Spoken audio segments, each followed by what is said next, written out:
तत्फलं दर्शितं मेना तस्मै श्री गुरुवे नमः। करारविन्देन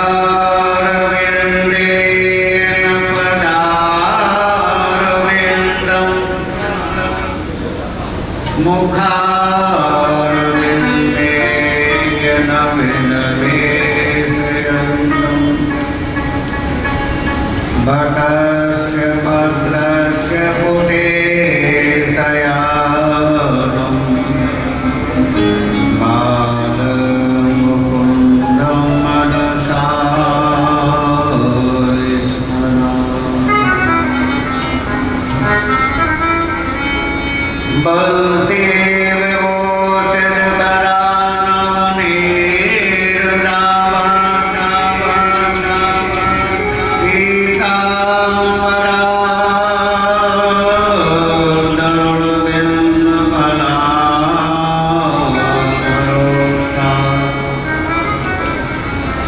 पूर्णेन्द्र सुंदर मुखा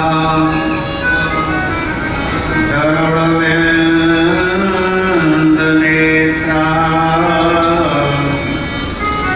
कृष्णात् परं किमपि तत्त्वमहं न जाने। वराहपीडं नटवरवपु कर्णयो कर्णकारम् विप्रवासः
किशोरी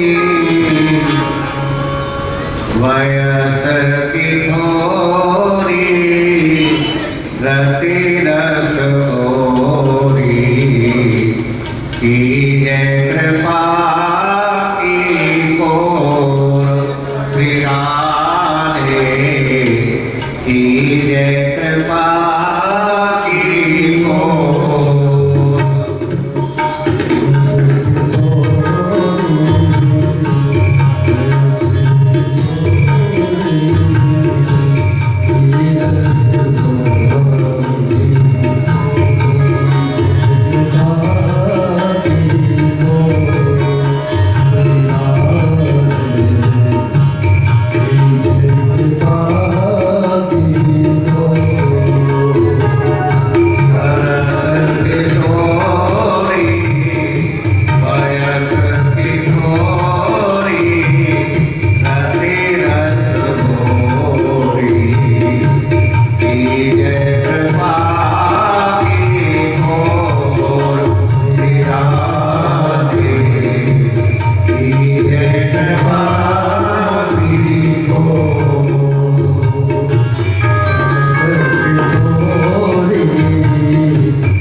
भागवत महापुराण की जय। श्री वेद व्यास जी महाराज, श्री सुखदेव जी भगवान की जय।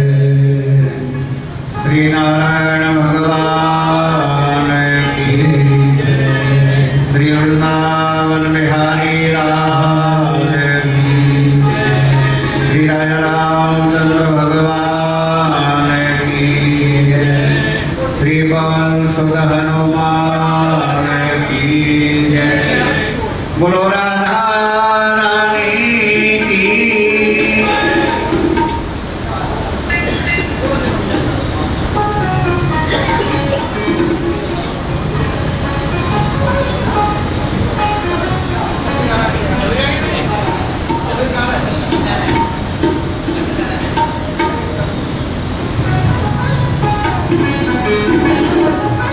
आज जो है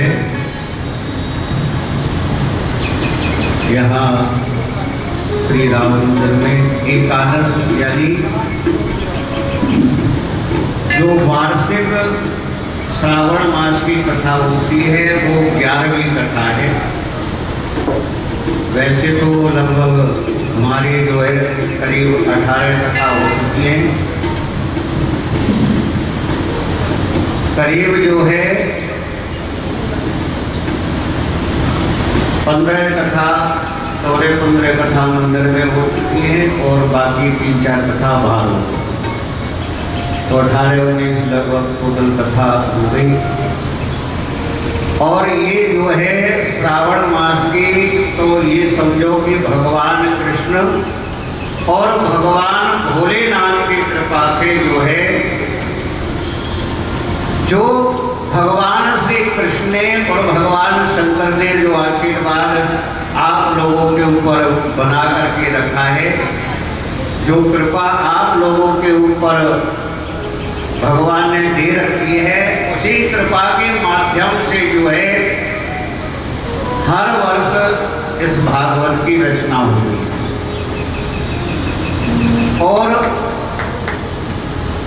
तन मन धन हर प्रकार से जो है सहयोग मिलता है।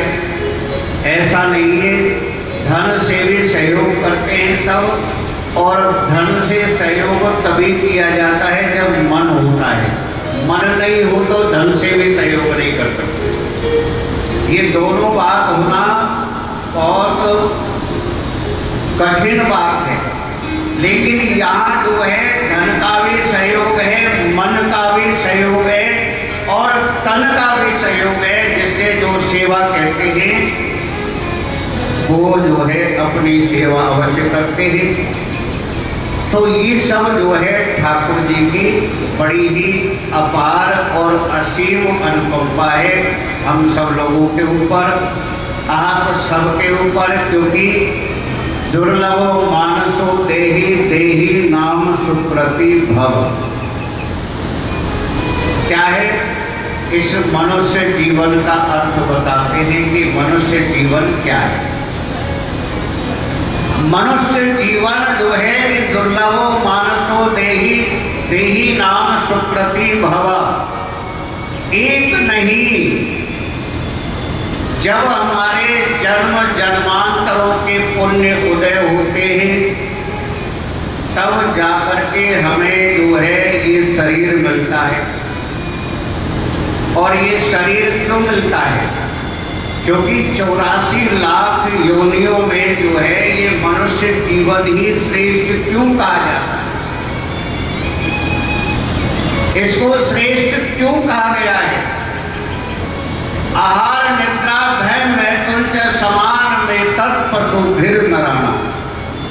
खाना पीना, चलना फिरना, सोना, पत्नी, बच्चे, परिवार, ये सब क्या है? ये तो पशु भी करता है। एक जो चेटी भी होती है वो भी अपने बच्चों का पालन करती है। तो इसमें हमने कौन सा बड़ा तीर मार दिया या कौन सा बड़ा जो है पहाड़ जैसा कर्म हमने कर दिया? यदि ये काम करेंगे तो भाई करना ही है। घर बनाना, परिवार, पत्नी, पुत्र, ये वो, ये सब कोई बड़ी बात नहीं है। तो बनते जाएंगे। ये तो मिलेगा आपको। आप संसार में आए हो तो ये सब प्राप्त होगा। धन भी प्राप्त होगा, लक्ष्मी भी प्राप्त होगी, पत्नी भी प्राप्त होगी, संतान की भी प्राप्ति होगी। लेकिन बोले ये बड़ी बात नहीं है। पशु भेद नराणाम, ये तो पशु भी करता है जिस कर्म को हम कर रहे हैं। और यदि हम इस कर्म को करके हम प्रसन्न हो जाए ना, यदि हम खुश हो जाए कि भाई क्या है, घर मकान अच्छा है, गाड़ी बंगला सब कुछ है, पत्नी भी है, बच्चे भी है, फैक्ट्री है, दुकान है, सब कुछ है, आनंद अब क्या है, अब कोई कमी नहीं है, हम बड़े प्रसन्न हैं और ऐसे प्रसन्न हो रहे हैं कि हम भूले नहीं समारे। भाई क्या बात, जीवन का संपूर्ण सुख जैसे हमारे पास में। बोले अब कोई बात नहीं है, अब यदि हम चले भी जाएं तो हमें कोई दुख नहीं। बोले कि तुम्हारे जीवन की सार्थकता यानी कि जो उद्देश्य है मनुष्य जीवन का वो पूरा हो गया। बोले कि हो गया कैसे? बोले कि भाई जो हमें चाहिए था, घर पुत्र मकान फैक्ट्री दुकान पत्नी सब कुछ तो है हमारे पास। बोले इन सबको मिलने से क्या हमारे जीवन का उद्देश्य पूरा हो जाता है? क्या हमारे जीवन का जो उद्देश्य है वो सार्थक हो जाता है? यानी कि अब हमें कोई कमी नहीं है। बोले कि नहीं, बस यही बात है। एक केवल जो है विचार का, बुद्धि का और ज्ञान का ही तो अंतर होता है। बुद्धि किसके पास में है? बुद्धि जो है किसके पास में है? मनुष्य के पास। अब वो बुद्धि जो हमारे अंदर सोचने की, समझने की, जानने की, पहचानने की, ज्ञान की, इन सब की जो बुद्धि हमें क्षमता प्रदान करती है, तो क्या वो पशु के अंदर है? पशु के अंदर नहीं। तभी तो कहते हैं कि यदि कोई किसी के अंदर बुद्धि नहीं है तो छोड़ो, ये तो पशु है, इसको ज्ञान नहीं, इसको क्या पता कि क्या होगा। तो वो ज्ञानहीन है, वो पशु है। पशु फिर नराणाम। यदि हमारी भी बुद्धि में ऐसा विचार आ जाए और हम ये सोच दें कि अरे क्या होगा, मरने के बाद में किसने देखा है कि स्वर्ग में जाएंगे नरक में जाएंगे, ये भोगना पड़ेगा वो भोगना पड़ेगा, मरने के बाद किसने देखा है? बोले कि मर के देखो तो सब अपने आप पता चल जाएगा। मर के तो देखो फिर पता चल जाएगा। भाई जब जाओगे जहाँ तभी तो पता चलेगा कि यहाँ क्या व्यवस्था है, क्या साधन है, क्या सुख है, क्या हमें मिलता है, क्या नहीं मिलता है। मर के देखो एक बार। इसीलिए कहा यदि इस प्रकार की हमारे अंदर बुद्धि आ जाती है तो पशु में और हम में कोई भेद नहीं है, हम भी पशु की जिंदगी जी रहे हैं। बोले फिर मतलब क्या है? बोले कि मतलब ये है कि दुर्लभ मानसो देही देही नाम सुकृति होगा। अरे कितने पुण्य उदय होने पर जो है ये जीवन मिला है, किस लिए मिला है? क्या ये सब ऐशो आराम भोगने के लिए मिला है? नहीं, ऐशो आराम भोगने के लिए नहीं मिला है। बोले कि तो किस लिए मिला है? बोले कि 84 लाख योनियों में जो है इस मनुष्य जन्म को ही श्रेष्ठ क्यों माना गया है?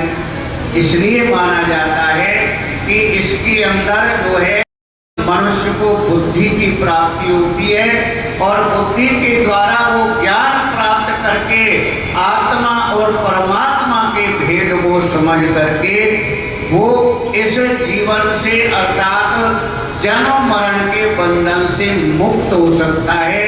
ये हमारे जीवन का उद्देश्य होना चाहिए। ये हमारे जीवन का उद्देश्य होना चाहिए। लेकिन हमारे जीवन का जो उद्देश्य है वो उद्देश्य ही बदल गया। अब हम इसी में प्रसन्न रहते हैं और फिर जो है इसमें भी इतनी प्रसन्नता नहीं, परेशान रहते हैं, दुखी रहते हैं। बहुत व्यक्ति तो संसार में ऐसे कहते हैं बड़े दुखी हैं, बड़े परेशान हैं, और उनसे जो है पूछा जाए कि क्यों दुखी हो भाई, क्यों परेशान हो, बोले कि यही तो नहीं पता चलता, यही तो नहीं पता चलता कि हम क्यों परेशान हैं, क्यों दुखी हैं।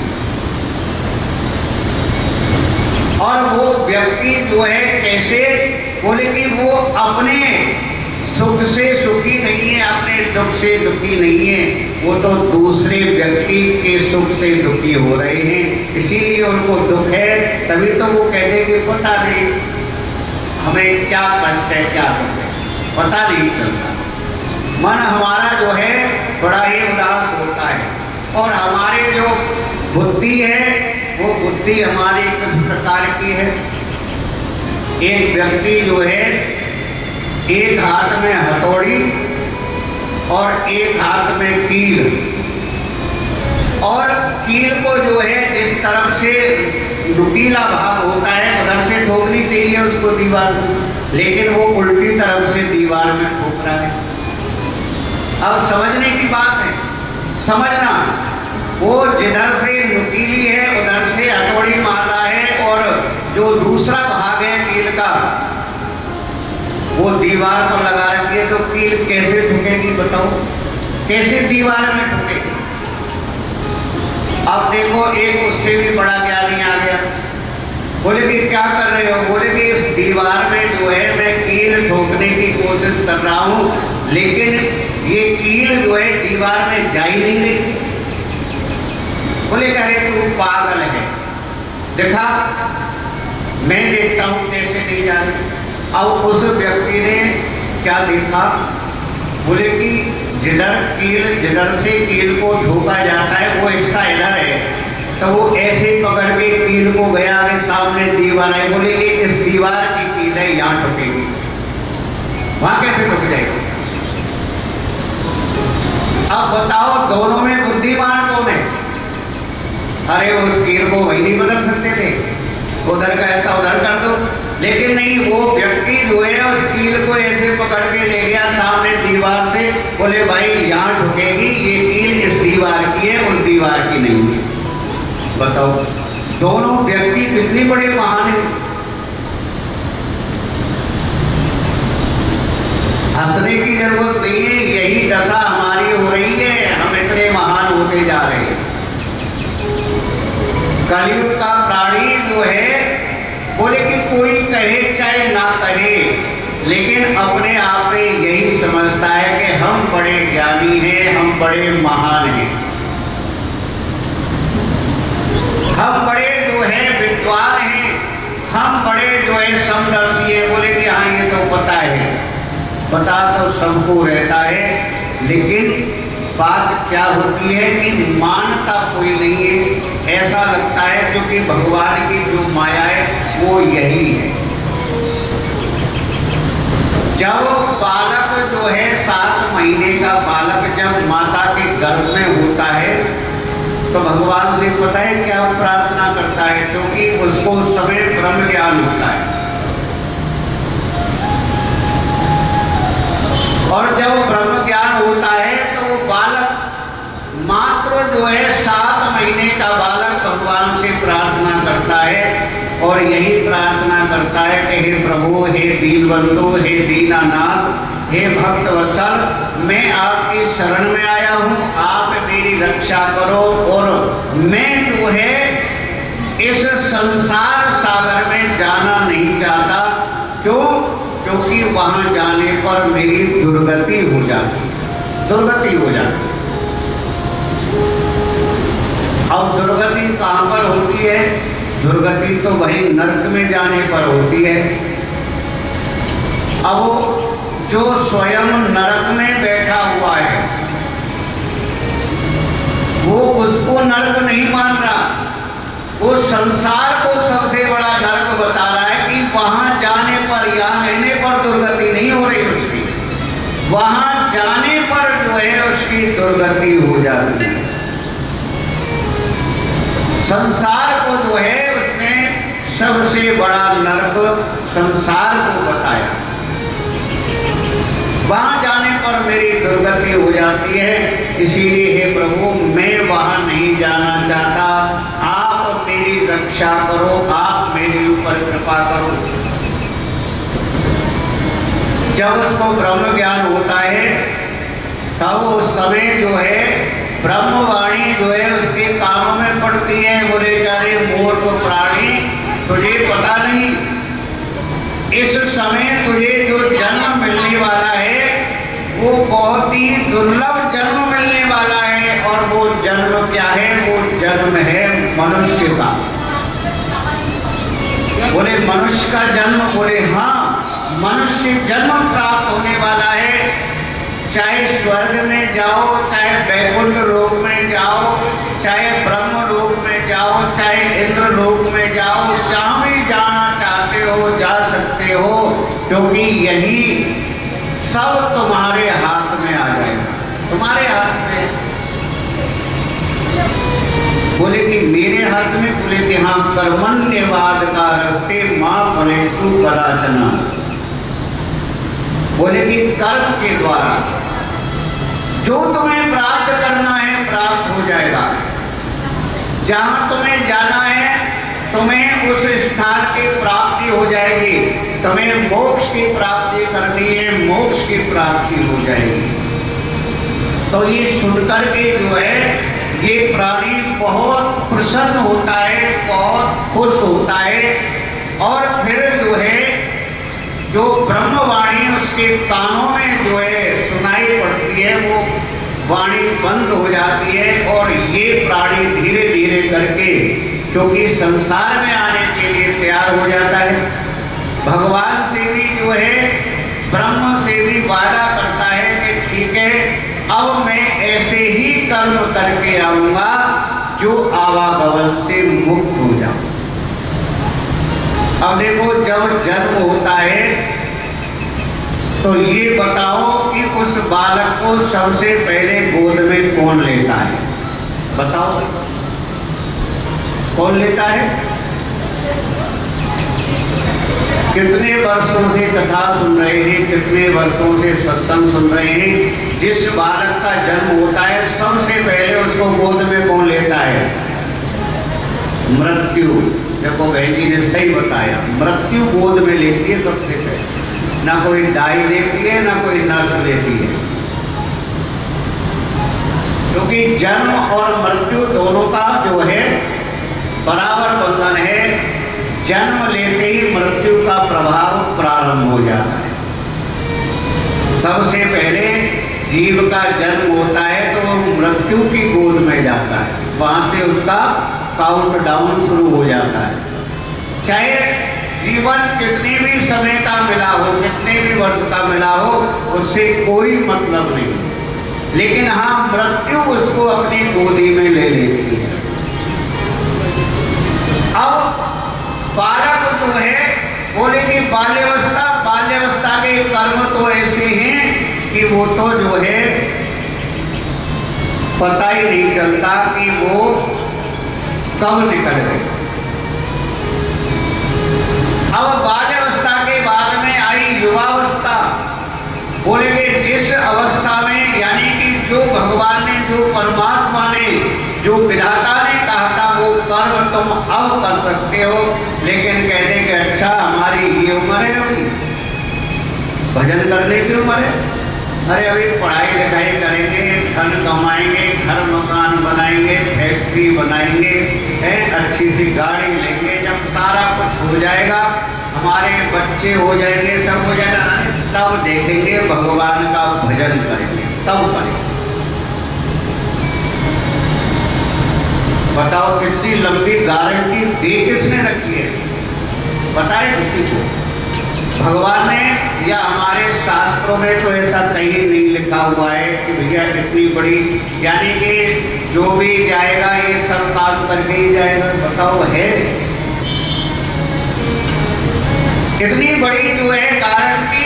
बोले कि अभी क्या है, अभी तो हम पढ़ाई कर रहे हैं, पढ़ाई पूरी करेंगे, नौकरी करेंगे, धन कमाएंगे, फिर जो है विवाह करेंगे, फिर बच्चे होंगे, घर बनाएंगे, दुकान बनाएंगे, फैक्ट्री लगाएंगे, सारा काम हो करके बच्चों के विवाह आदि करके सबको सेट करके बोलेंगे, तब जो है फिर हम पर क्या काम रहेगा, फिर भगवान का भजन करेंगे। बोले कि वाह, हम इतना बड़ा जो है इतना लंबा कैसे सोच लेते,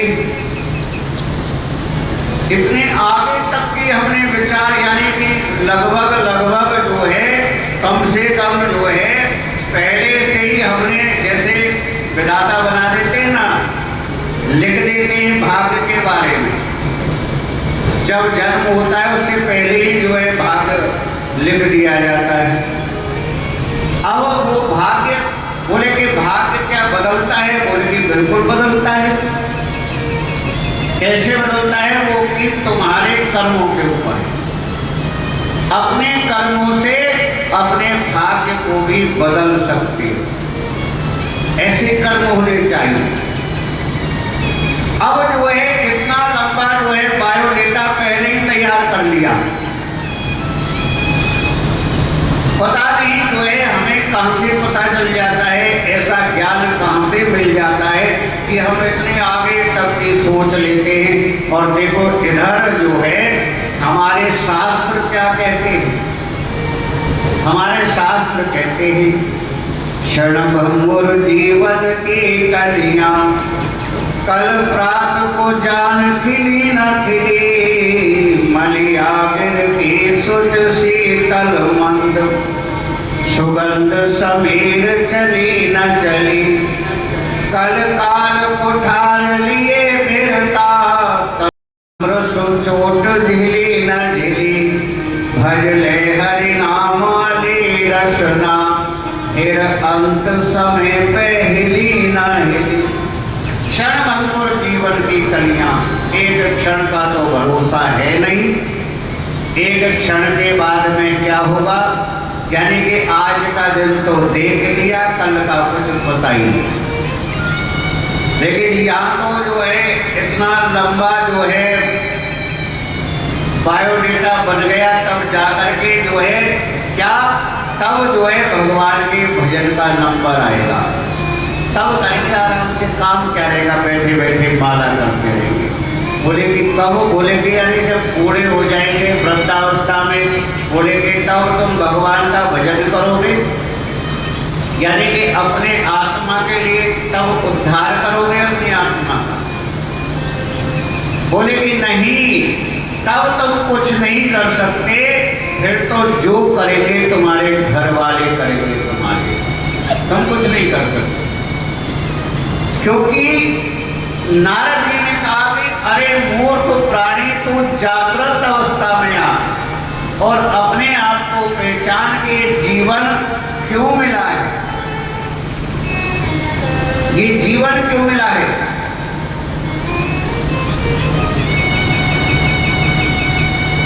ये जीवन इसलिए मिला है क्योंकि जागृत अवस्था दो प्रकार की होती है। एक तो जागृत अवस्था उसको कहते हैं कि हम जब रात्रि को सोते हैं और प्रातः काल जागे, लेकिन वो जागृत अवस्था हम किसके लिए जागे, हम घर वालों के लिए जागे, हम बच्चों के लिए जागे, हम पत्नी के लिए जागे, हम रिश्तेदारों के लिए जागे, हम संसार के लिए जागे, लेकिन अपने लिए नहीं जागे। ये एक जागृत अवस्था ये है। और दूसरी जो जागृत अवस्था है वो ये है कि जब हम अपने लिए जाग जाएंगे और अपने आप को पहचान जाएंगे कि हम कौन हैं, हम संसार में क्यों आए। लोग कहते हैं कि अच्छा एक बार बताओ कि मृत्यु किसकी होती है। कहते ना वो फलाना व्यक्ति मर गया, कैसे मर गया बताओ, कौन मरा। मृत्यु किसकी होती है, शरीर की होती है कि आत्मा की होती है। शरीर की। कैसे होती है शरीर की बताओ, प्रमाणित करो। मृत्यु किसी की नहीं होती है, ना शरीर की होती है ना आत्मा की होती है। अब सुनो, ये केवल हम मोह में और इतने भयंकर मोह में रहते हैं कि हम ये समझते हैं कि ये व्यक्ति मर गया।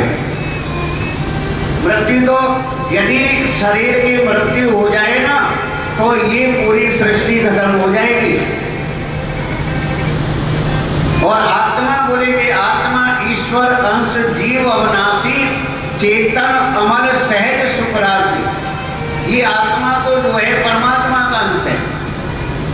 शरीर जो है संसार के द्वारा प्राप्त होता है और आत्मा जो है परमात्मा के द्वारा प्राप्त होती है।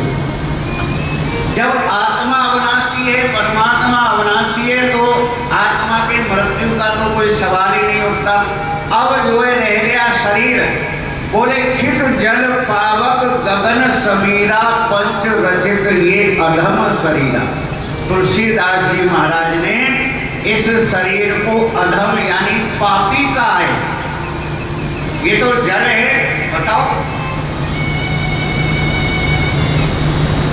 अब जैसे जो है वृक्ष किस श्रेणी में आता है? जड़ की श्रेणी में। जड़ है।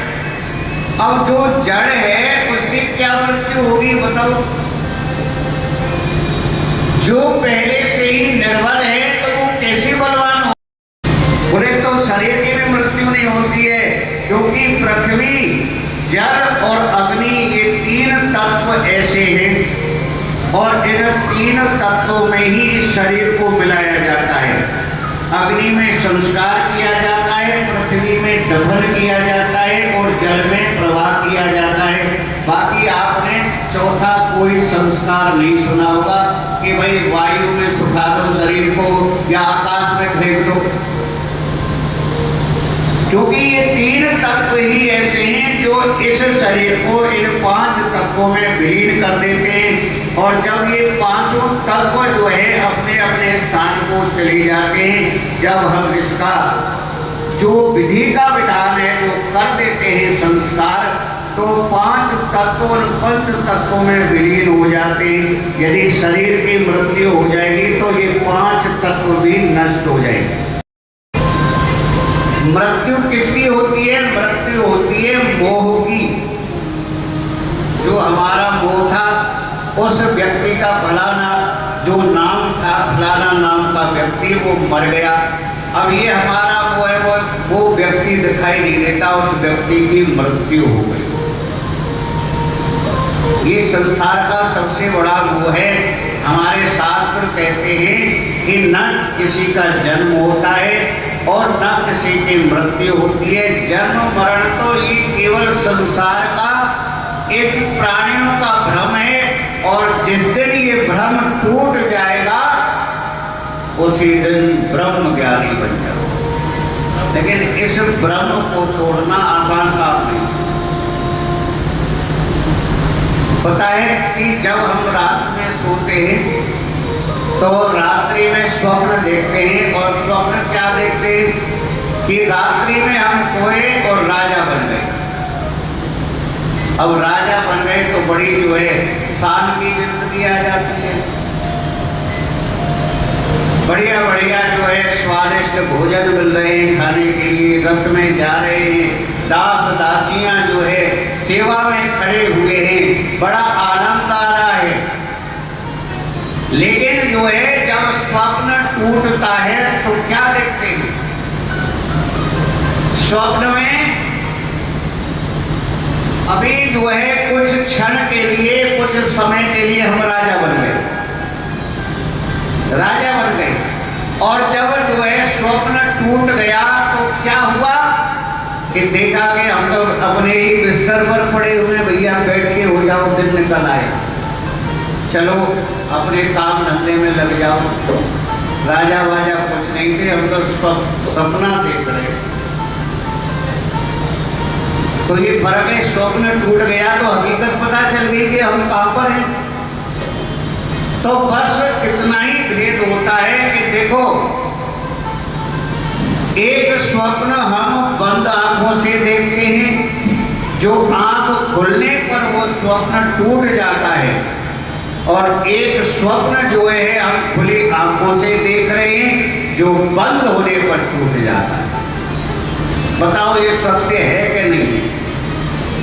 एक स्वप्न जो है हम बंद आंखों से देखते हैं, जो आंख खुलने पर टूट जाता है, और एक स्वप्न जो है हम खुली आंखों से देख रहे हैं जो बंद होने पर टूट जाता है।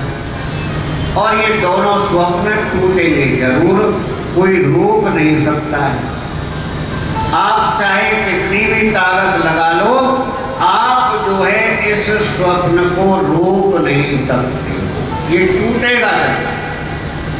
जब ये स्वप्न टूटना है, ये संसार जब छूटना है, जब यहाँ पर कुछ अपना है ही नहीं, बोले कि फिर बिना बात की जो है माथा पच्ची में क्यों लगे भाई। अपने जो है कर्म करते रहो, जो मिलता है उसी में जो है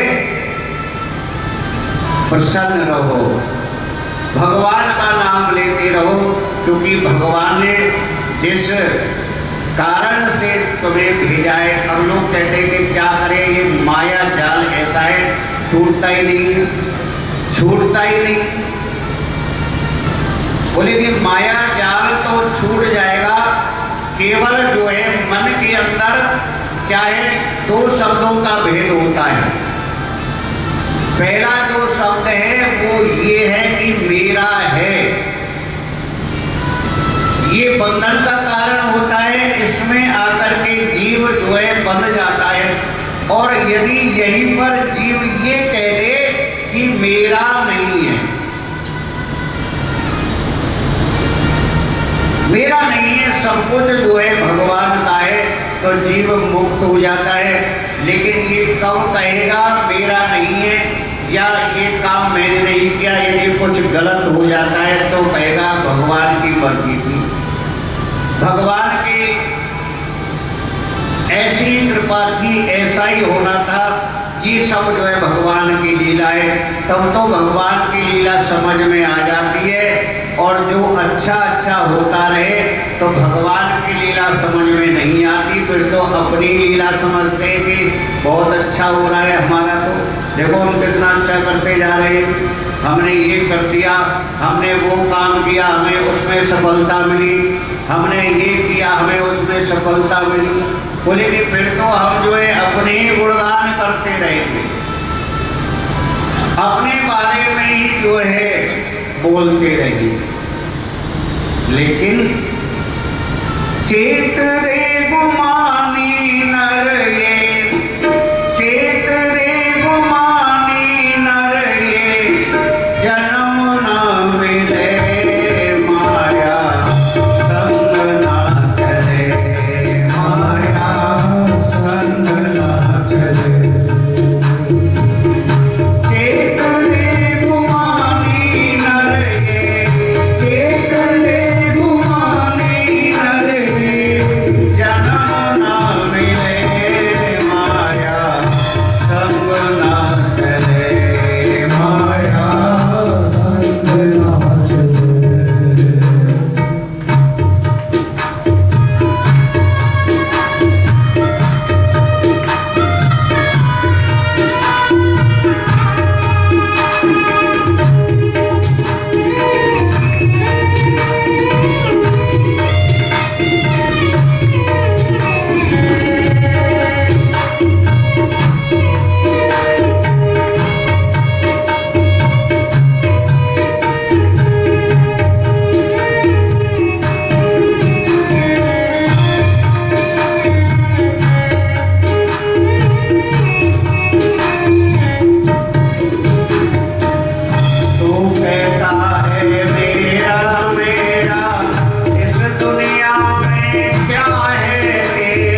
तुम सब कुछ त्याग करके मेरी शरण में आओ। कहीं किसी भी शास्त्र में जो है ये नहीं लिखा हुआ है कि आप घर परिवार छोड़ करके बाबा जी हो जाओ तभी भगवान का भजन कर पाओगे, अन्यथा जो है भगवान का भजन नहीं होगा। एक व्यक्ति घर बार छोड़ करके जो है और जंगल में भगवान का भजन कर रहा था। किसी व्यक्ति ने कहा कि भाई यहाँ पर क्यों अपने घर क्यों नहीं जाते? कि घर तो मैंने छोड़ दिया, अपना घर तो मैंने छोड़ दिया। कितना समय हो गया? बोले कि महाराज मुझे अपना घर छोड़े हुए 11 साल 9 महीने और 6 दिन बीत गए। तो वो व्यक्ति ने कहा कि अपना घर छोड़े हुए इतना समय हो गया और तुम्हें ध्यान भी है कि इतना समय हो गया, लेकिन अब भी अपना घर है। यानी कि अच्छा इतने वर्ष से तुम अपने घर नहीं गए? बोले कि नहीं।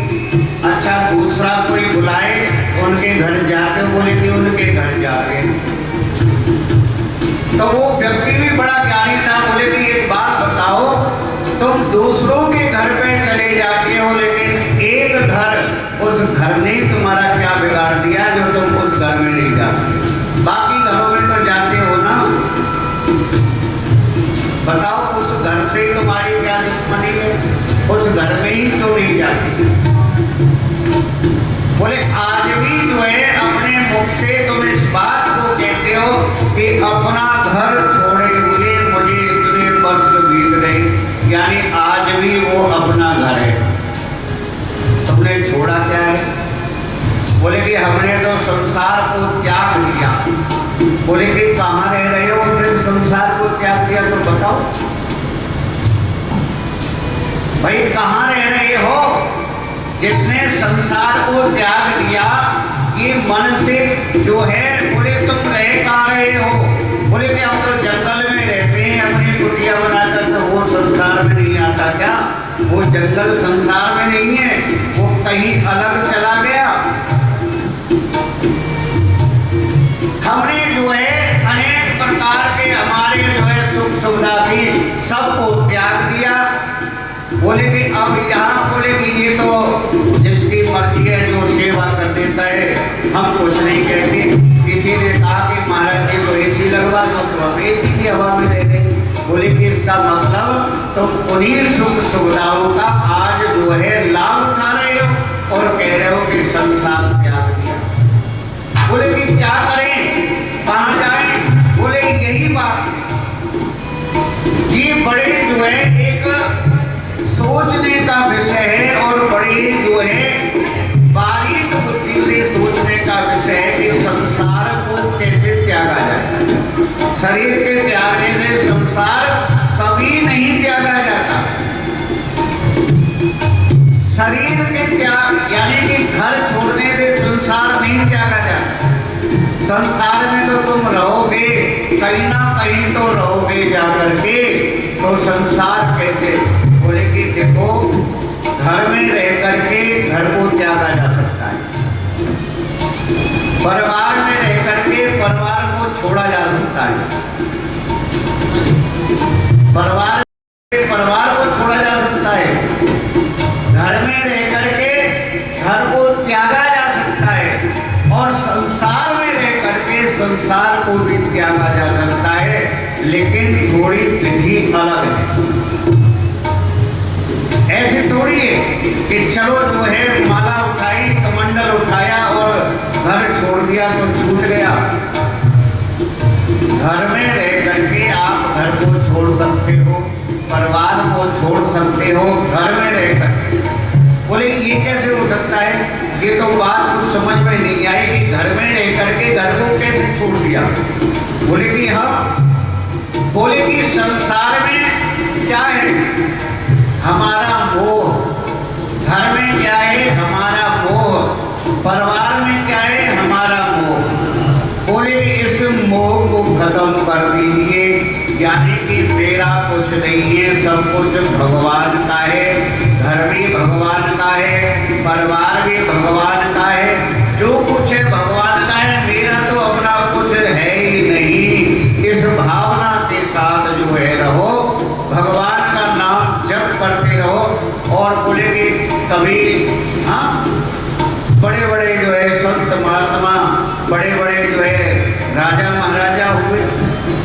ऐसे ऐसे राजा हुए जो संसार में भी रहे, परिवार में भी रहे, जिन्होंने राज्य का, परिवार का पालन किया, लेकिन किसी प्रकार किसी में लिप्त नहीं हुए और भगवान का भजन करते थे, भगवान की भक्ति भी करते थे।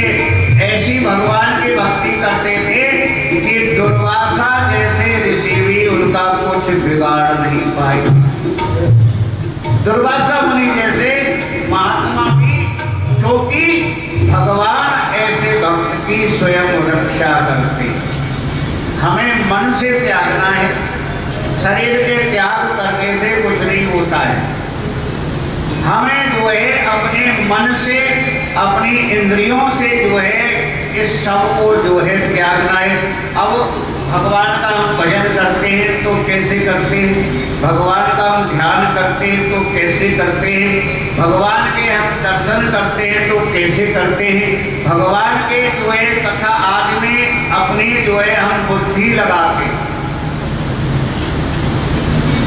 भगवान के दर्शन करने में भी अपनी बुद्धि लगाते हैं और बुद्धि क्या लगाते हैं, भगवान के दर्शन कर रहे हैं तो फिर भी क्या कहेंगे, हम जो है फलाने मंदिर में गए थे, वहाँ की मूर्ति बहुत अच्छी थी, यहाँ थोड़ी हल्की, इतना आनंद नहीं आ रहा, वहाँ बहुत अच्छी ड्रेस पहना रखी थी भगवान।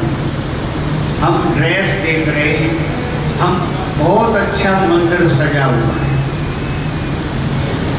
बहुत अच्छी खुशबू आ रही है जाने में, चाहे भगवान का भजन करने में हम क्या लगाते हैं, बुद्धि, अपना दिमाग लगाते, मन नहीं लगाते, कभी अपना दिल नहीं लगाते, कभी भगवान से।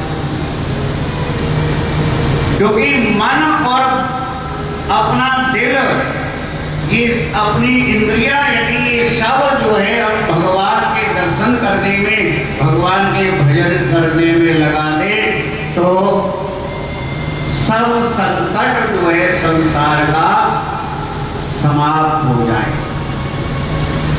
नारद जी कहते कि अरे क्या मेरा मेरा, देखो कुछ रहता है पास में, हम कहीं भी चलो, मान के चलो हम 4 धाम की यात्रा करने के लिए जा रहे हैं, सोचो आप, और 4 धाम की यात्रा करने के लिए जब हम जाते हैं तो कितनी तैयारी करते हैं। दर्शन का नंबर तो बाद में है, पहले तो ये सब काम होकर के, यानी कितनी तैयारी के साथ में जाते हैं, कोई परेशानी नहीं होनी चाहिए। कितनी तैयारी करके हम जाते हैं, नारद जी कहते हैं कितनी तैयारी के साथ में जाते हैं। तैयारी तो छोड़ो, जो शरीर पर होता है ना वो भी उतार लिया जाता है।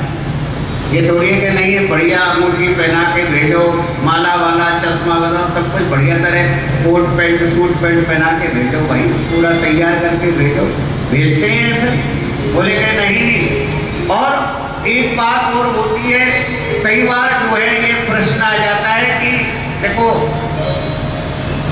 और आप लोगों ने भी कहावत सुनी है कि जल्दी का काम शैतान का होता है, कहते हैं कि नहीं, अरे भाई इतनी जल्दी जल्दी क्यों कर रहा है, आराम से कर, पता है जल्दी का काम शैतान का होता है, तो फिर उस समय जल्दी क्यों करते हैं। कहते ना जल्दी ले चलो भाई, जल्दी ले चलो, तब क्यों नहीं कहते अरे कोई बात नहीं, आज नहीं तो 2-4 दिन के बाद में ले चलेंगे, क्या फर्क पड़ता है। कहता है कोई ऐसे? जो नहीं कहता, जो भी आएगा वो यही कहता है कि जल्दी करो, क्या फायदा है रखने से, ये तो मिट्टी है। उस समय, क्योंकि उस समय सबको ज्ञान होता है, सबके दिमाग में ब्रह्म ज्ञान होता है, और उस जगह पर जो भी आता है ना, तो ये प्रवृत्ति का नियम है कि वहाँ की प्रवृत्ति ऐसी ही हो जाती है उस स्थान में। कोई नहीं कहेगा कि अरे भाई जो है ये इतने वर्ष तक तुम्हारे घर में रहा, इतने दिन तो रख लो इसको, कोई कहता है आकर के? नहीं, सब यही कहेंगे कि जल्दी करो, फटाफट करो, क्योंकि ये प्रकृति और प्रवृत्ति जो है बाकी उस समय ऐसी हो जाती है। नारद जी कहते हैं कि बाल अवस्था से लेकर के चलो, ये मान के चलो मजबूरी यदि वृद्धावस्था आ भी गई, मान लो चलो तुम्हारी वृद्धावस्था आ भी गई, तो क्या करोगे वृद्धावस्था में? बोले भगवान का भजन करेंगे। बोले कि भगवान का भजन करोगे कैसे? अरे कैसे क्या है? भगवान का नाम जपेंगे, माला करेंगे, बैठेंगे। बोले कि अच्छा। तो नारद जी कहते हैं कि देखो ये सब व्यर्थ की बातें हैं, कहने को क्या है, कुछ भी कह दो, कहने में कुछ ज्यादा थोड़ी है, लेकिन विचार करो। नारद जी ने कहा स्याही गई सफेदी आई, तन के खाल उतर सब जाई। स्याही गई सफेदी आई, तन के खाल उतर सब जाई। बंदर का साम हो जाई, बंदर का साम हो जाई। डगमग नार हले, माया संग ना चले, माया संग ना चले। नारद जी कहते हैं, बोले कि बाल्यावस्था का तो पता नहीं चला, और युवावस्था बोले कि व्यसनों में ही गंवा दी। जब मरने का समय था वो तो निकाल दी, अब जो है मान के चलो कि वृद्धावस्था आ गई। तो बताए हमारे शास्त्र क्या कहते हैं? हमारे शास्त्र कहते हैं कि देखो धन, क्या धन और परिवार ये तुम्हारे कंट्रोल में कब तक रहता है? कब तक रहता है? जब तक तुम्हारा शरीर स्वस्थ है, तुम काम कर रहे हो, तुम्हारी इंद्रियां जो है मजबूत है, सब समझते हो, जानते हो, यानी तब तक ही तुम्हारे कंट्रोल में रहेंगे। और जब तुम्हारी इंद्रियां तुम्हारा साथ छोड़ देती हैं, आंखों से दिखाई नहीं दे रहा, कानों से सुनाई नहीं पड़ता है, हाथ भी काम नहीं कर रहे, पैर भी काम नहीं करते, जब ये सब जो है हमारा शरीर जो है साथ, हमारे शरीर ने साथ छोड़ दिया, धन भी साथ छोड़ देगा और परिवार भी साथ छोड़ देगा, वो तुम्हारे कंट्रोल में नहीं रहेंगे। अब यदि ऐसी अवस्था में जब तुम्हारे शरीर ने तुम्हारा साथ छोड़ दिया, तुम्हारी इंद्रियों ने तुम्हारा साथ में छोड़ दिया, अब भैया जो है तुम ये कहोगे कि मुझे केदारनाथ ले चलो, तो वो कहेंगे कि बाबा चुप बैठो रे, घर में आ है गई यात्रा, और ले जाएगा तुम्हें कोई नहीं ले जाएगा। तो यही बात है कि जब ये शरीर की इंद्रियां, ये शरीर जो है हमारा साथ छोड़ देता है, तो ना धन हमारे कंट्रोल में रहता है, ना परिवार हमारे कंट्रोल में रहता है, और उस समय हम अपनी आत्मा का उद्धार करेंगे। अरे राम राम। बोले आत्मा के उद्धार की बात तो बहुत दूर की है, यदि एक बार भी जो है उस समय भगवान का नाम तुम्हारा मुख से निकल जाए, क्योंकि कल काल कुठार लिए फिरता, तन नम्र सो चोट झिली न झिली, भजले हरि नाम वाली रचना, तो अंत समय पहली नहीं, अंतमति सो गति। कहते हैं कि 100%, 101% गारंटी है। आप ये बात मानो कि ये जो है सृष्टि का नियम है, जो आया है वो जाएगा जरूर, और जो गया है वो आएगा भी जरूर। क्योंकि मोक्ष मिलना, हम कह तो देते हैं कि फलाना व्यक्ति स्वर्गवासी हो गया, तुमने देखा है क्या? एक महात्मा के जो है 2 शिष्य थे, बड़े तर्कबाज थे। महाराज जी के पास पूछ गए, बोले कि गुरुजी बोले कि कहो क्या बात है? आपसे जो है एक प्रश्न पूछना है कि आदमी मरने के बाद में कहाँ जाता है? गुरुजी बोले कि यार ये अब यदि इनको जो है मैं यहाँ शास्त्रों की बात करूँगा तो ये तर्क कुतर्क करने लग जाएंगे। बोले एक काम करो, तुम दोनों ना एक काम करो, आज से मेरे आश्रम में नहीं रहोगे। बोले कि क्या बात कर रहे हो गुरु जी, हम कहाँ जाएंगे? बोले सुनो, पूरी बात सुनो पहले कि यहाँ से कुछ दूरी पर एक शहर है, एक नगर है, उस नगर में जा करके रहोगे तुम दोनों। बोले कि गुरुजी ये बात तो गलत है, आप हमें आश्रम से दूर। बोले कि तुम्हें तुम्हारे प्रश्न का उत्तर तभी मिलेगा जब तुम वहाँ जा करके रहोगे। जब ये बात कही गुरुजी ने तो उसकी समझ में आ गई। बोले ठीक है गुरुजी, लेकिन उत्तर मिलेगा कैसे ये तो बताओ।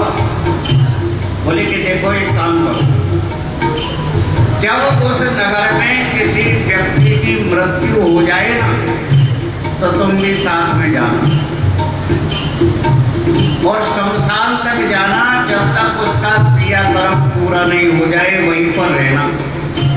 और फिर वहाँ ये देखना कि कितने लोग आए हैं, क्या क्या बातें हो रही हैं, कोई क्या कह रहा है, कोई क्या कह रहा है। बोले ठीक है गुरु। चले गए दोनों। एक व्यक्ति की मृत्यु हो गई, उनको पता चला तो वो भी जो है पीछे पीछे पहुंच गए शमशान में। अब वहाँ जो है क्रिया का काम चल रहा है और ये चारों तरफ घूम रहे, देख रहे।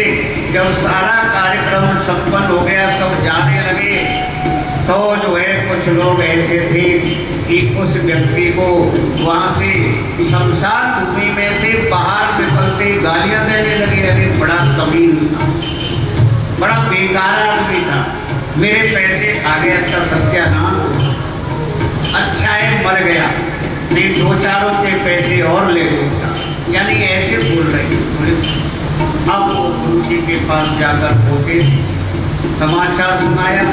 बोले क्या हुआ बताओ। बोले कि एक व्यक्ति की मृत्यु हुई महाराज, हम साथ में गए तो वहाँ जो है इस प्रकार लोग बाहर निकलते ही और अनेक प्रकार की जो है बातें कर रहे थे। बोले कि जाओ, फिर जाओ। अब फिर एक व्यक्ति की मृत्यु हुई तो पूरा नगर जो है कहते ना कि जन सैलाब उमड़ा जो है, जिसको भी पता चला, चाहे जानकार है चाहे नहीं जानता, चाहे कोई संबंध है नहीं है, लेकिन सुना था कि वो व्यक्ति बहुत अच्छा है। जो हुआ तो पूरा नगर जो है, अब उन्होंने देखा कि भाई इतनी बड़ी भीड़ हो रही है, क्या बात है, कैसा व्यक्ति था। अब बोले कि इंतजार करो। बाद में सब जो है कहने लगे कि देखो भाई ऐसा धर्मात्मा व्यक्ति जो है कभी कभी होता है पृथ्वी पर। बड़ाई करने लगे लोग और किसी के कहने से नहीं, दिल से। एक शिष्य ने जाकर के पूछा कि भाई ये तुम्हें कैसे पता चला है कि ये धर्मात्मा व्यक्ति था, पापी भी? तो बोले अरे नहीं भाई, हम इनको बहुत सालों से जानते, हमने कभी इनके बारे में गलत नहीं सुना। तो वही बात सारी जो है गुरुजी को आकर के बताई। गुरुजी ने कहा कि अरे मूर्खो, तुम्हें अभी भी पता नहीं चला कि कौन स्वर्ग में गया कौन नरक में गया। बोले कि जाने के बाद में भी जिसकी बुराई हो रही है और जाने के बाद में जिसकी भलाई हो रही है, तो समझ लो स्वर्ग और नरक क्या है। ये है स्वर्ग और नरक। लेकिन इससे जो है मोक्ष की प्राप्ति नहीं होती है। मोक्ष की प्राप्ति तो बड़ी दुर्लभ होती है। अब मोक्ष क्या चीज है? मोक्ष का मतलब होता है जब हम जो है अपने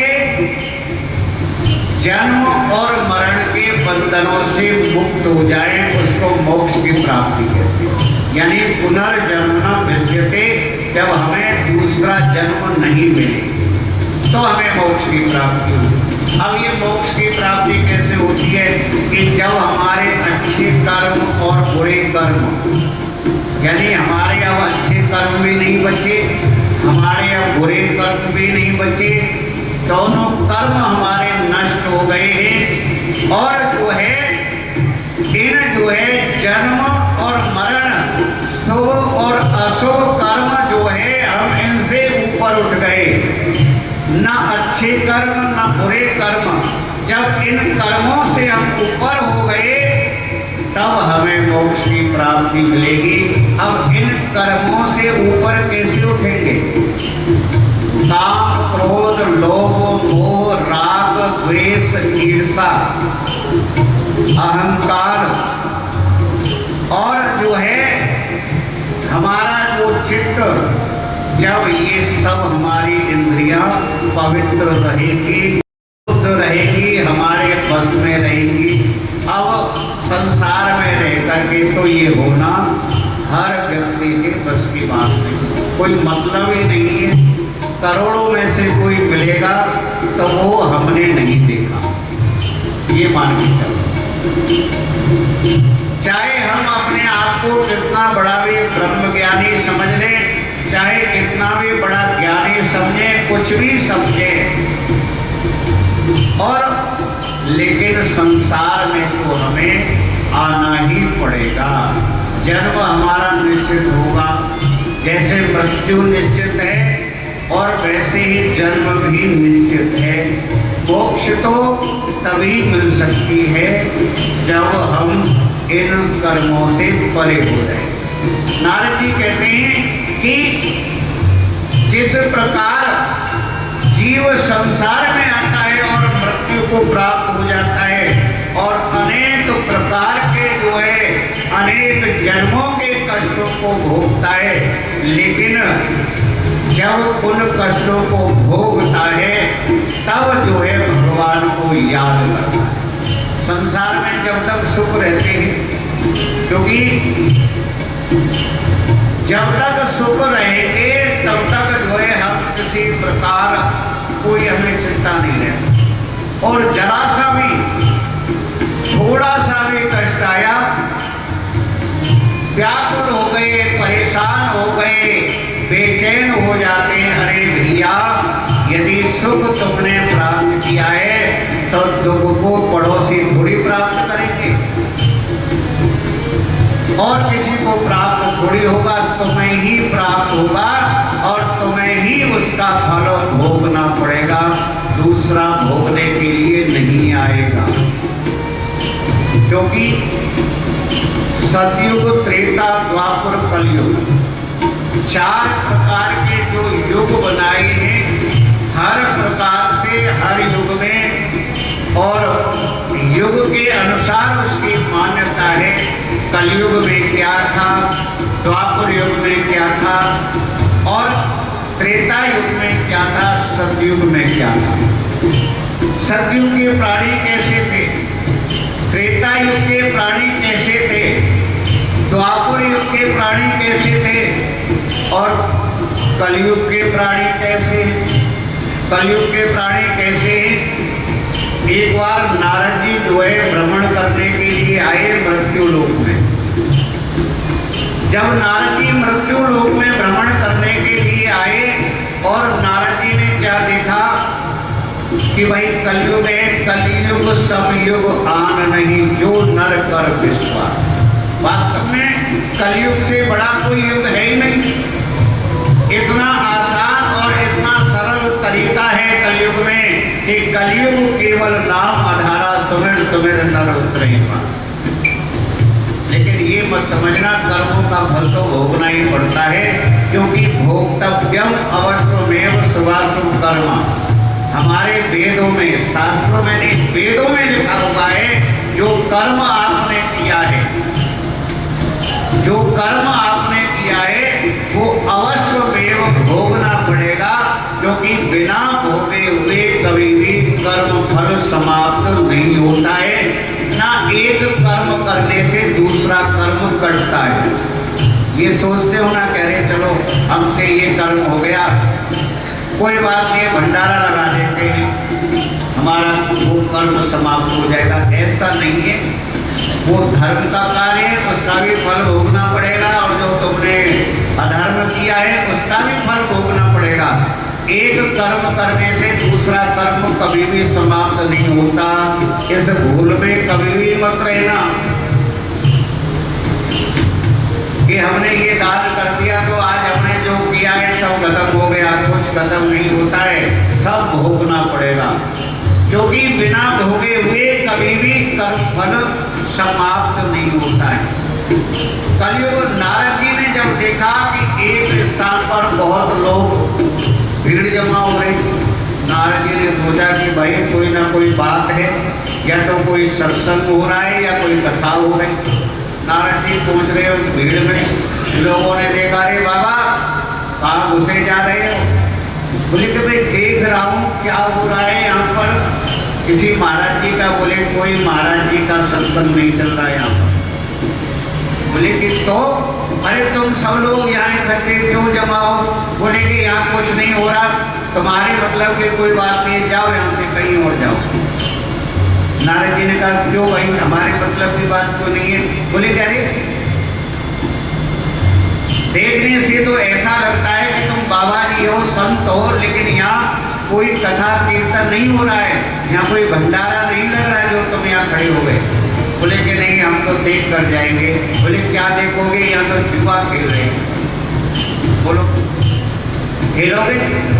बोले कि भाई देखेंगे तो जरूर। नारद जी पहुंच गए आगे, और वहाँ वास्तव में जो है जुआ खेल रहे थे, दो व्यक्ति ताश खेल रहे थे, और जो देखने वाले वहाँ जमा हो गए।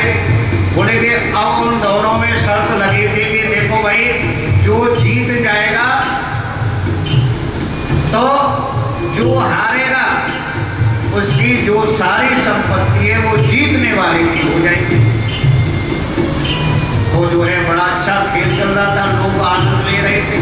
अब कौन जीतेगा कौन हारेगा ये तो पता नहीं, लेकिन डर दोनों के अंदर है, हारने का भी डर है, जीतने की भी खुशी है, लेकिन पता दोनों को नहीं है कौन जीतेगा कौन हारेगा। और नारद जी तो बड़े ही जो है कौतुकी हैं। नारद जी के दिमाग में विचार आया, बोले कि एक काम करता हूँ, जरा इनके अंदर की बात समझता हूँ कि ये मन के अंदर क्या सोच रहे हैं। अब एक व्यक्ति,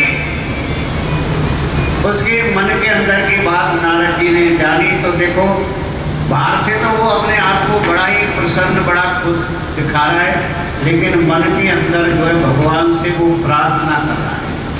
और मन के अंदर जो है भगवान से क्या प्रार्थना करता है?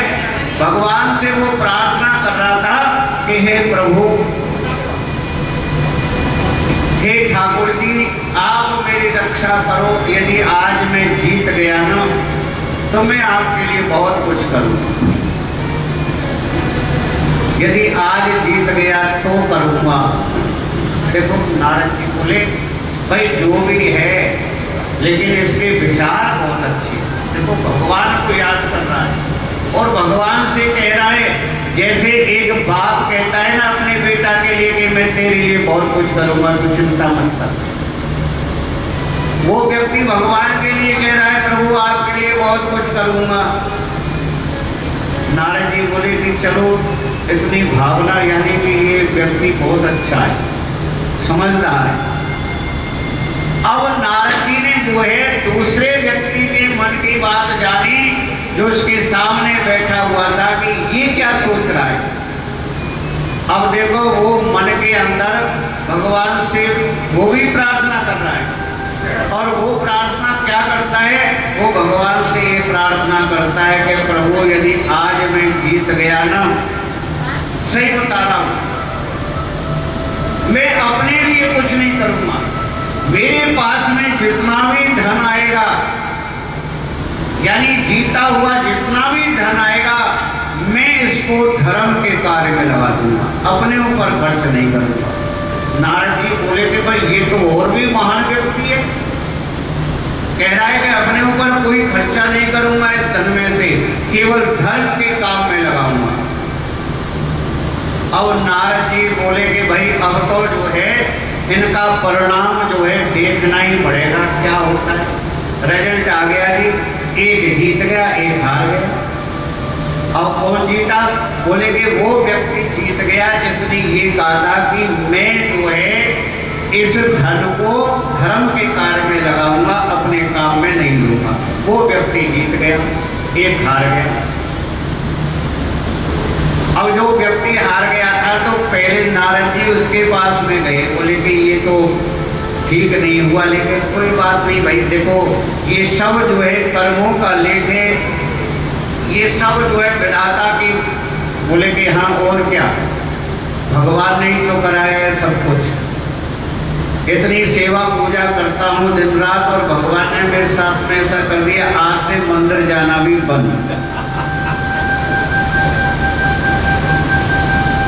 नारद जी बोले कि भाई देखो ऐसा नहीं करना चाहिए, ऐसा नहीं। बोले कि नहीं महाराज क्या बात कर रहे हो आप, दोनों टाइम जो है भोग लगाता हूँ, इतनी पूजा करता हूँ, माला करता हूँ, बनाना करता हूँ, मुझे तो पूरी उम्मीद थी कि मैं ही जीतूंगा, लेकिन भगवान ने अच्छा नहीं किया मेरे साथ। नारद जी बोले कि भगवान ने अच्छा नहीं किया। बोले कि और क्या, भगवान चाहते तो कुछ भी हो सकता है। बोले ठीक। अब नारद जी जो व्यक्ति जीत गया था वो बहुत प्रसन्न, और सब उसको बधाई दे रहे हैं, और सबने कहा अरे भाई मुझे तो पता ही था मैं ही जीतू। नारद जी पहुंचे उसके पास, बोले कि भाई देखो भगवान की बड़ी कृपा रही तुम्हारे ऊपर, और ऐसी कृपा रही भगवान की, भगवान ने तुमको जिता दिया। बोले कि भगवान ने मुझे तो पता था, भगवान ने क्या जिता दिया। बोले कि देखो भाई ऐसा है, तुम्हारे पास में ये जो धन आया है ना, बोले कि भैया एक काम करना, इसमें से जो है कुछ दान धर्म जरूर करना। बोले कि ये देखो, वो व्यक्ति बोला कि ये देखो ज्ञान देने वाले पहले आ जाते हैं। अरे मैं जीता हूं, मुझे तो पता ही था, अरे मैं करूं ना करूं, क्या करना है क्या नहीं करना है इनसे पूछ के करूंगा, बताओ मेरी मर्जी, चाहे मैं करूं ना करूं, तुम कौन होते हो, जाओ यहाँ से। जिता दिया भगवान ने, ज्ञान देने के लिए आ गए। नारद जी को भगा दिया वहां से उस व्यक्ति। नारद जी बोले कि ये क्या है भाई।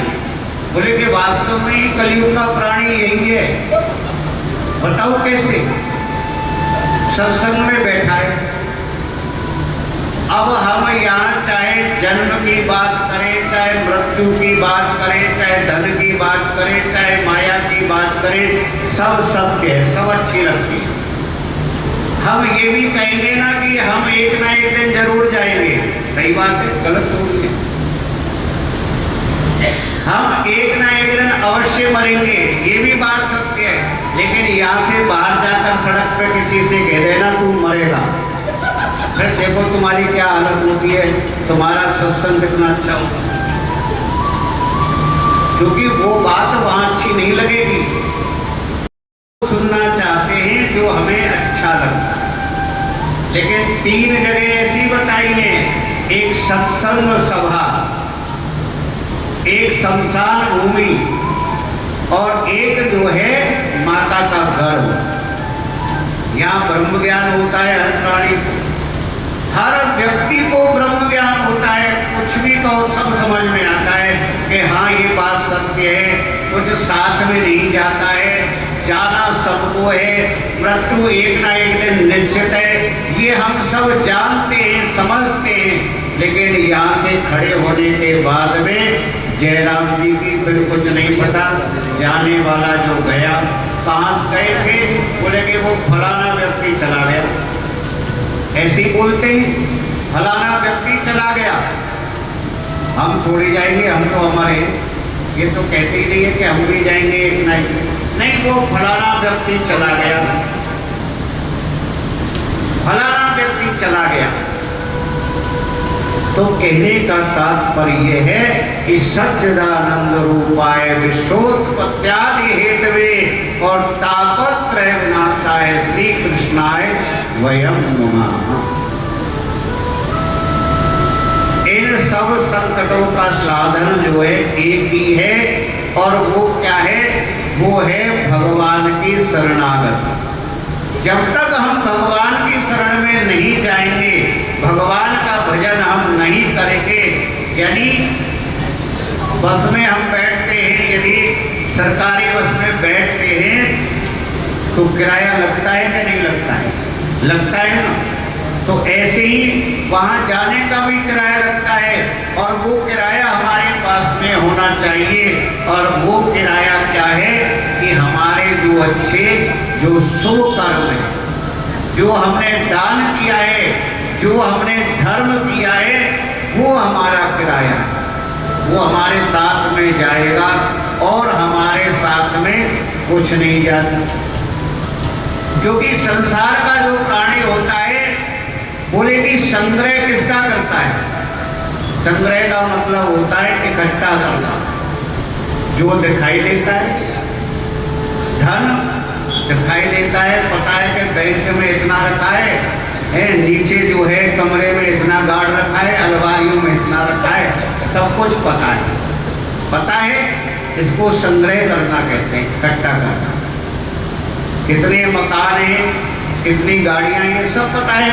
तो हम उनको ही एक और आ जाएंगे, एक मकान और बने, तमें 3 लड़के हैं, 3 मकान होने चाहिए अलग। करते ही जाते, संग्रह करते ही जाते, क्योंकि ये हमें दिखाई दे रहा है। लेकिन पता है क्या, ये साथ नहीं जाएगा। जिसका हम संग्रह करते हैं वो साथ में नहीं जाएगा। साथ में क्या जाएगा? जिसका हम संग्रह नहीं करते, जिसके बारे में कभी सोचते नहीं है, लेकिन वो हमारे साथ में जाता है। तो है ना उल्टा कि हम संग्रह उसका करेंगे जो यही रह जाएगा, आगे नहीं जाएगा। तो फिर अब आप देख लो कि क्या होता है, जब क्लास में जो है मास्टर के सामने, टीचर के सामने हम गलती करेंगे, तो पता है ना आपको कि मास्टर जी क्या सजा देते हैं? मुर्गा बना देते हैं। तो यमराज भी मुर्गा बनाएगा, आपको देख लेना। तो हमें जो है संग्रह उसका करना चाहिए जो हमारे साथ में आगे तक जाएगा और आगे तक जो है हमारे साथ में रहेगा। क्योंकि नैनम छिद्यन्ति शस्त्राणि नैनम दहति पावकाः वासांसि जीर्णानि सताव्याय। ये तो संसार का नियम है, आना जाना।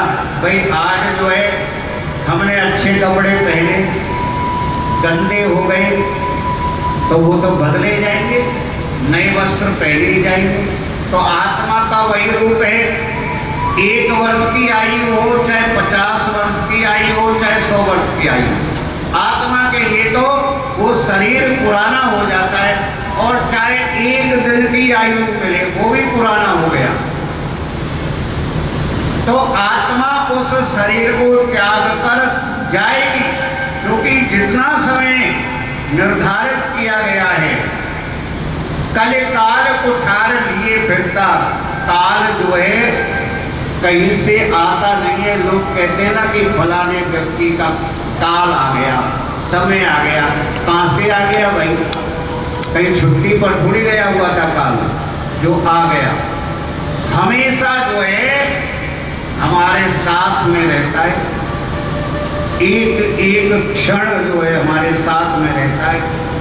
और जब कल काल कुठार लिए फिरता, जब उसका समय आ जाता है ना काल का, तो वो ये नहीं देखेगा। हम तो कह देते अरे छोड़ो, आज नहीं है तो 2 दिन बाद में कर ले, हम छोड़ देते।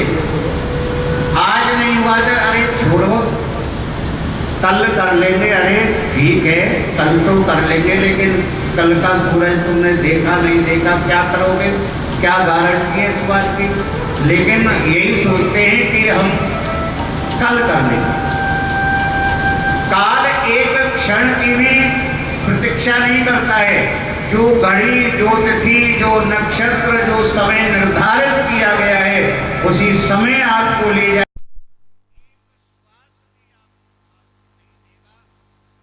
कोई मतलब नहीं है कि आपका क्या काम रह गया, क्या काम जो है करना है, किस परिस्थिति में हो, किस अवस्था में हो, काल को कोई मतलब नहीं है। वो अपना काम समय पर करेगा, क्योंकि हम अपना काम समय पर नहीं करते, भूल जाते। और जब हम इस समय का जो है, इस समय की कद्र करने लग जाएंगे तो ये बात जो है हमारी समझ में आ जाएगी। ये बात जो है हमारी समझ में तभी आएगी क्योंकि सच्चिदानंद रूपाय विश्वोत्पत्त्यादि हेतवे तापत्रय विनाशाय श्री कृष्णाय वयं नमः।